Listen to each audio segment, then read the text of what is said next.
La tabla periódica de los elementos, una herramienta fundamental en la química, fue inventada por el químico ruso Dmitri Mendeleev en 1869. Mendeleev, nacido en Siberia en 1834, estudió en la Universidad de San Petersburgo y, tras obtener su doctorado, se dedicó a la enseñanza y la investigación en química. Antes de la invención de la tabla periódica, los elementos químicos eran conocidos y clasificados de manera menos sistemática.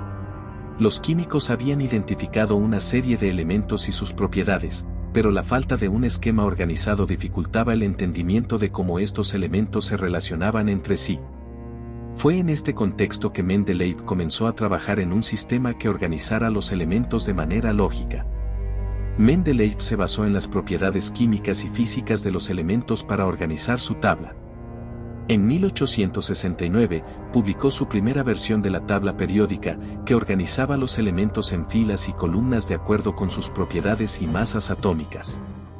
Esta organización revelaba patrones y tendencias en las propiedades de los elementos, lo que permitió a Mendeleev predecir la existencia y las propiedades de elementos aún no descubiertos. Un ejemplo notable de su capacidad predictiva fue la predicción del galio, que fue descubierto poco después de la publicación de la tabla y cuyas propiedades coincidían sorprendentemente con las predicciones de Mendeleev.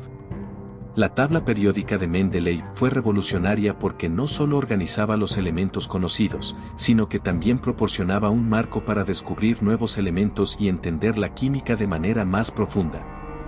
Su trabajo sentó las bases para la química moderna y facilitó el desarrollo de nuevas teorías químicas. Con el tiempo, se descubrió que la organización de Mendeleev basada en la masa atómica no era del todo precisa, pero su trabajo fue fundamental para el desarrollo de la tabla periódica moderna.